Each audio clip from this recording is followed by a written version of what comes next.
Mga kapatid, baka lang may makapanood. Gusto ko lang kayong sharean nung inaakala kong tama kasi malapit na naman ang eleksyon. Tignan nyo yung partido na kinabibilangan ng mga taong tumatakbo. Now, yung interest ng partido na yan, ano ba? Minsan di natin alam, madalas hindi natin alam. Nung nanalo si Pangulong Duterte, hindi ko alam yung interest ng party niya. I don't know. Pero look at what he did. So sa mga gusto ng ginawa ni Duterte, tapos 'di ba maraming umalis sa partido niya nung hindi na siya presidente eh. Pero maraming nanatili doon. Yung mga umalis na yon, yun yung mga taong political butterflies lang. Hindi talaga yung partidong yon, yung prinsipyo ng partidong yon ang pinaniniwalaan nila. Or sa ngayon kasi yung PDP laban parang prinsipyo na ni Duterte. So yung ginawa ni Duterte is an example of a particular person turning things around. So I don't know the interest of PDP laban, pero Duterte showed that yung partidong yon is mapagkakatiwalaan ng bayan. So that's my opinion. Yung tinatakbuhan nila Luke Espiritu at yung mga ibang kasama niya, anong ginawa ng partido na yan? At yung mga kasama niya, anong pinaglalaban niya?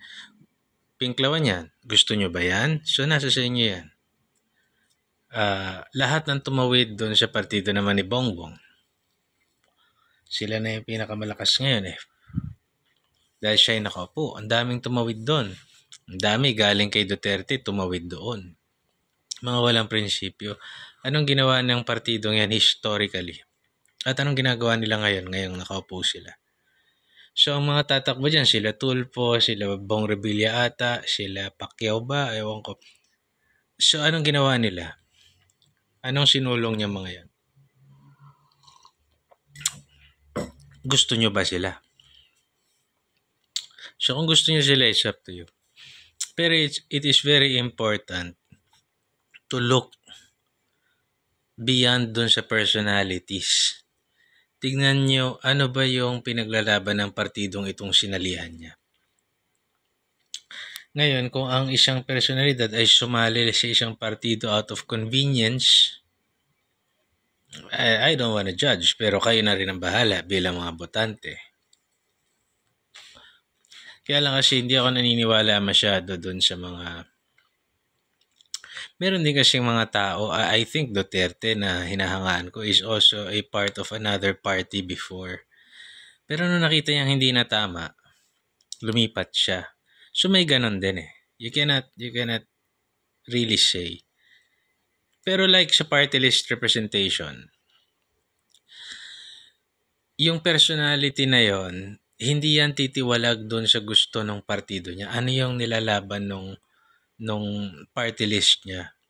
Kasi ano lang siya, representative lang siya, yun yung uupo, di ba, na parang congressman, di ba? So tignan nyo rin yun. May party list yung anak ni Bong Revilla, may party list din yata si Manny Pacquiao. Sila Tulfo, may party list din yata. Senador na sila, may party list pa.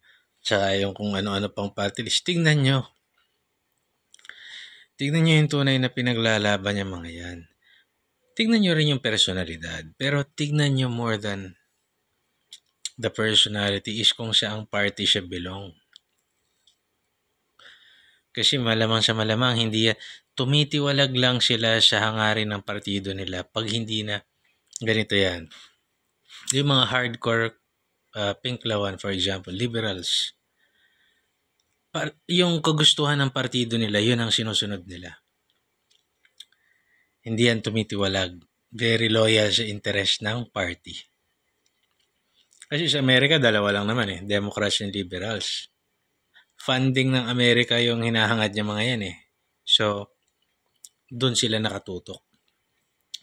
May mga iba naman kagaya ni Tolentino, Francis Tolentino ba yun, dating kumampi-kampi kay Duterte yan, pero kung saan siya napunta yan.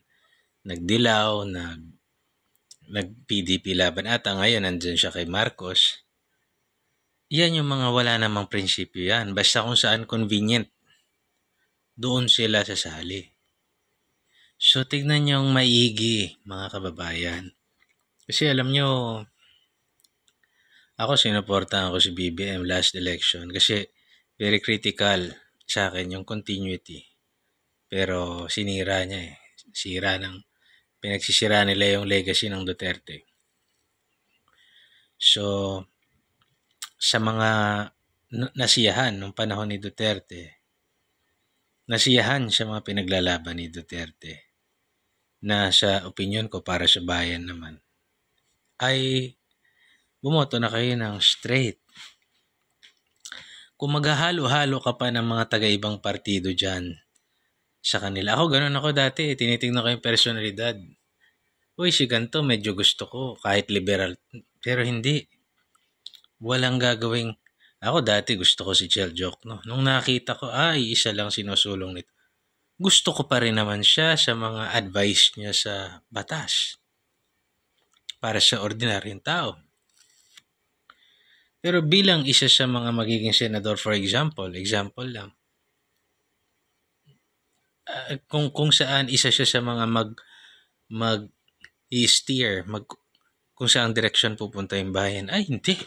Tangina. Doesn't mean ayoko siya as a person. Gusto ko siya. Gusto ko nakikinig sa mga legal advice niya. Pero bilang leader, no. So, sana ho. God bless.